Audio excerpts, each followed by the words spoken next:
يلا بينا نقيم ام جاسر في التاريخ الجغرافي. خش على الفيديو.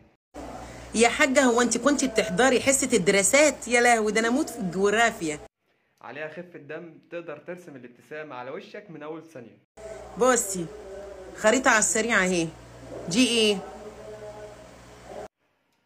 فظيعة. أول حاجة رسمت الخريطة بشكل مثالي، نقدر نقول كده 9 من 10. دي البحر الابيض المتوسط، انا هنا الكسندرية تو ايجيبت. اوكي. عايز أقولك إنك مالكيش حل في الإنجليزي بتاعك عظمة على عظمة. شكل الجملة دي أنت حافظاها من تذكرة القطر ذهابا وإيابا. كده نقدر نقيم الإنجليزي بتاعك يا منجزر 3 من 10. This is نهر النيل. This is نهر النيل. دول الخليج فين بقى؟ ولو جينا نقيم أم جاسر في الرسم فهي أحسن واحدة رسمت خريطة مصر على وشها. نقدر نديها 8.5 من 10. اهي. دول الخليج فين؟ في قلب مصر. ومن هنا نقدر نقيم رسمة قلب وحب أم جاسر للدول العربية 10 من 10. في قلب مصر.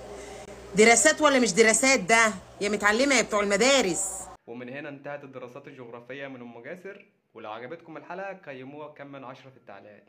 وسلام.